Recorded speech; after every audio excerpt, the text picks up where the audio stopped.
Thank you very much, Charlie. Hi there, everybody. My name is Arwin Bailey, and I'm known by some people as the Time Lord.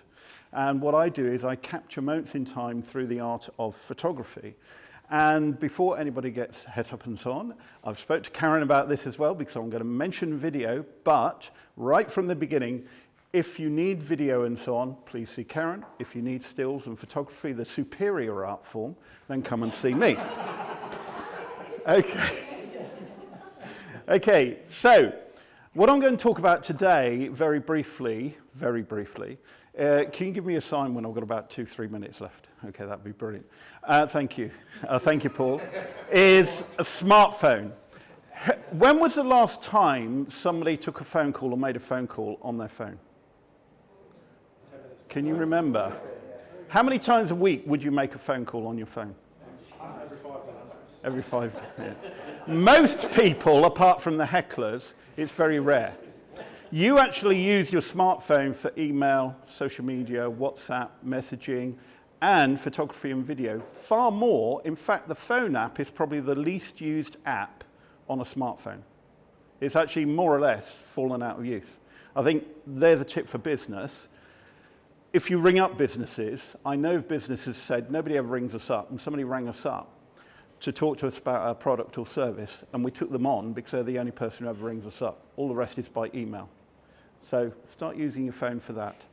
But anyway, so I'm going to talk about using a smartphone, using it better, and just some very, very brief. I can't go into the whole photography course, video course, and so on, or anything like that. However, there are some tips. First of all, get a phone that's pretty decent. I use a OnePlus 9. Most people haven't heard of it.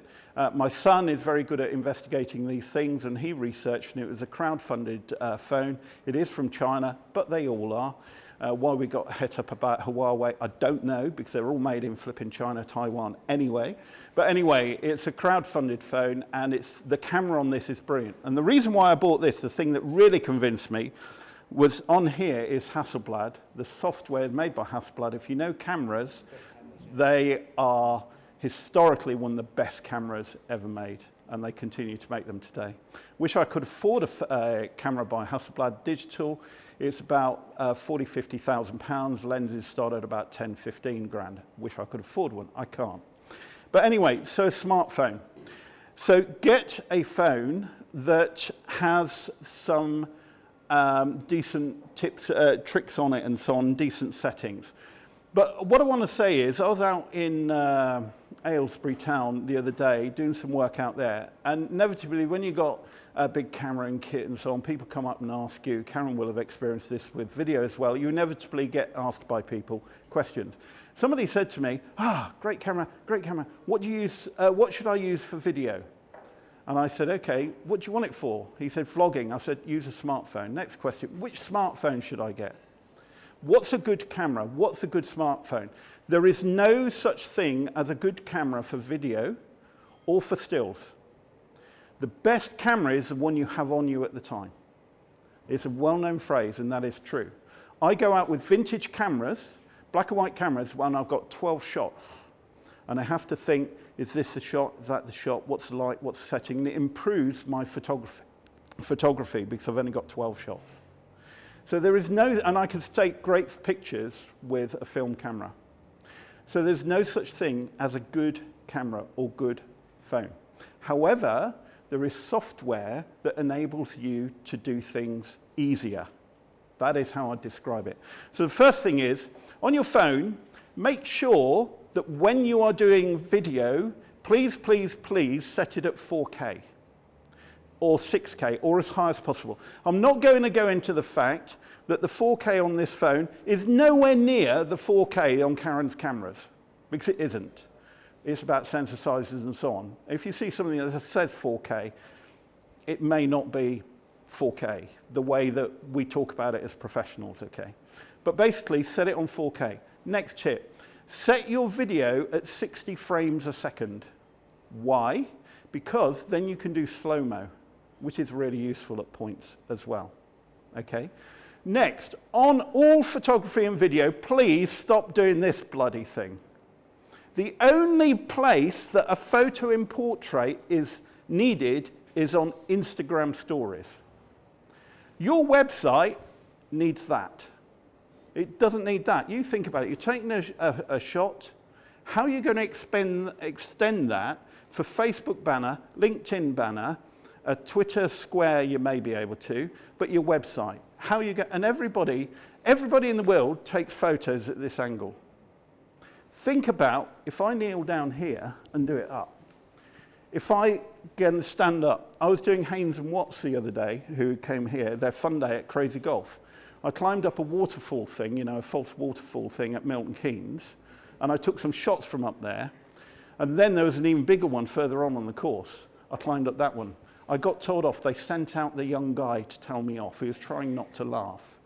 And he had restraining a smile, and he said, "I've been asked to ask you not to climb on the equipment," and turned away, trying not to laugh. Anyway, I'd climbed about 20, 25 foot in the air. I believe in taking shots until you're told to stop. That is my philosophy, all different angles. I've taken shots of, you know, the Lloyd's building in London, lying on the ground, straight up. They've won me competitions. So always think of different angles, different ways of doing things as well, okay? And also think of what's called the rule of thirds. The rule of thirds, imagine your camera or your smartphone has 2 lines going across, so it's split into thirds that way, 2 lines going up and down, thirds that way, and generally speaking, some software has a grid. If you're taking a picture of somebody, put their eye and their face where the 2 lines intersect on one side or the other. You put the horizon either on the top third of line or the bottom line, okay? It's just the way we like to see things. Most people know why something looks good, when something looks good, but they don't know why. Same with the printed page. The printed page now, if you pick up a book and you're browsing, you will buy it depending upon how it looks, because we live in a visual age. We used to live in a hearing age. We then lived in a reading age. We now live in a visual age. That is how we consume our media. And so basically you need to think about this. Okay, so there are the things. Also on a camera, you will have something called the aperture. The aperture is a diaphragm in a film camera which opens up like that. The wider it is, the less in focus. So on an aperture, the low numbers, f2.8, 2.5 and so on, you'll have a focus from about there to there. If you go to f18, you'll have a focus from somewhere at the end of the table into the background, okay? So, but it's the amount of light that comes in as well. You can learn all about the light triangle if you really want to, but I'm not going to tell you all about that and bore you with it, but it's called the light triangle. Okay, so light triangle, part of it is the aperture. And if you have a smaller number, less depth of field, less is in focus. A bigger number, more in focus. But it lets in less light. So you need to go to what's called the ISO. It used to be called the ASA, the film speed. That is how quickly a sensor reacts to light in the old cameras. And they've emulated that in digital.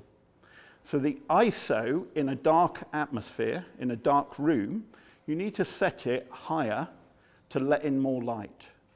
I do boxing photos. I don't do boxing, but I do boxing photos for a guy, went off the rails, Mitch Smith, golden boy of boxing, is going to win everything at lightweight, and basically then 3 prison sentences, drink, drugs, overweight, 18 stone instead of his lightweight of 60-odd kilos, 68, 9 kilos. He was way above 100 kilos.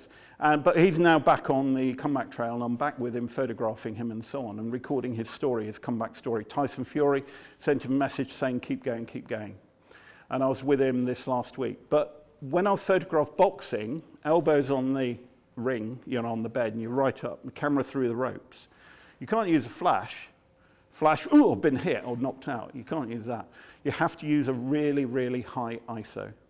And I was using an ISO. Normally ISO, you'd be shooting at about 100 to 200, 400 maybe. I was shooting at 7,000, 9,000 to get a rapid shutter speed, because from there to there, it's lightning.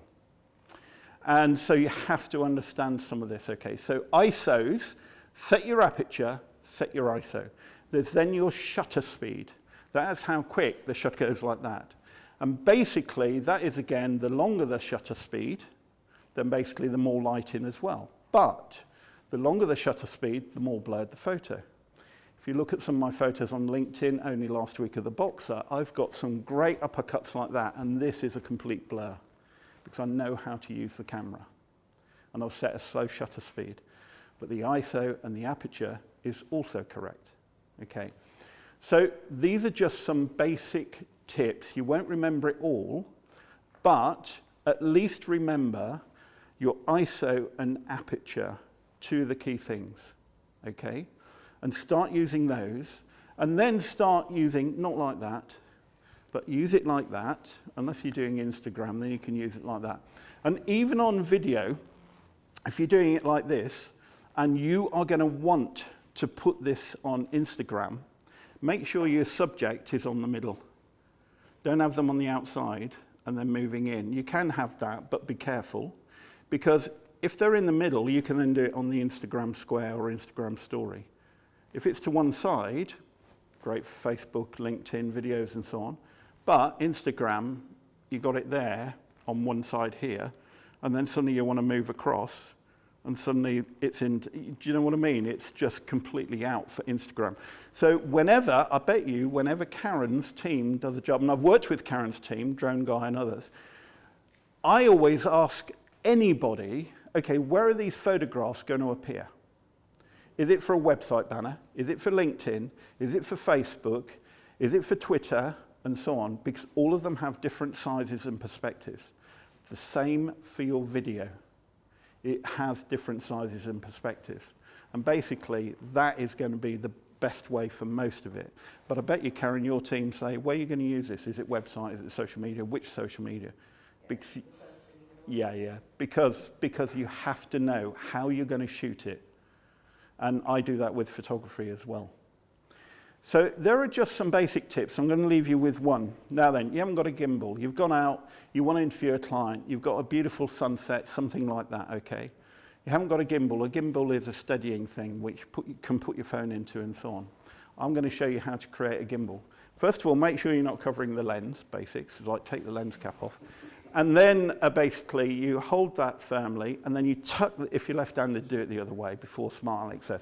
Tuck that in there really close to your body so it doesn't move. Grip your wrist there really tightly. Tuck that in. You've now got a gimbal. Okay, and that's what you can do. You don't necessarily need to go out with a gimbal. It gets tiring, so long if you're going to do a lot. But that's all you need to do is a gimbal. You've got a gimbal then. You're going around like that. And a lot of this software now is steady, rather than going like that. Because the worst thing you can have for your brand, business, social, that doesn't matter. But for your brand, you're going like this. Oh, you know, I'm exaggerating. But I see so many videos, and it's trying to promote a brand, and it's going on like this. I get a headache, you know. So that's what you can do with your smartphones. Some basic tips I've given you, okay? However, that is going to be great, a quick blog, quick vlog, quick photo, quick this. But if you want to get your brand noticed, then please don't use stock photos. I see the same photos on one website as I do another. Solicitors, accountants, financial advisors are particularly bad at this. You know, the handshake, the papers, the business meeting, stuff like that. I see the same photos, okay? And you will see the same videos as well. Don't do that. If you're going to promote your brand, you're going to do a website, and you're going to have a campaign on social media, then please, please, please give Karen a ring for the video, give me a ring for the photos, because if you're using stock photos and video and people see it on two sites, that devalues your brand. It actually says, couldn't be bothered. It may be a great photo or whatever. But what I do for people is I build up a stock of images over a period of time.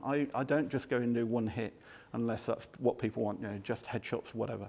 I will work with people over a year, 2 years, building up a stock and a library of bespoke photos for them.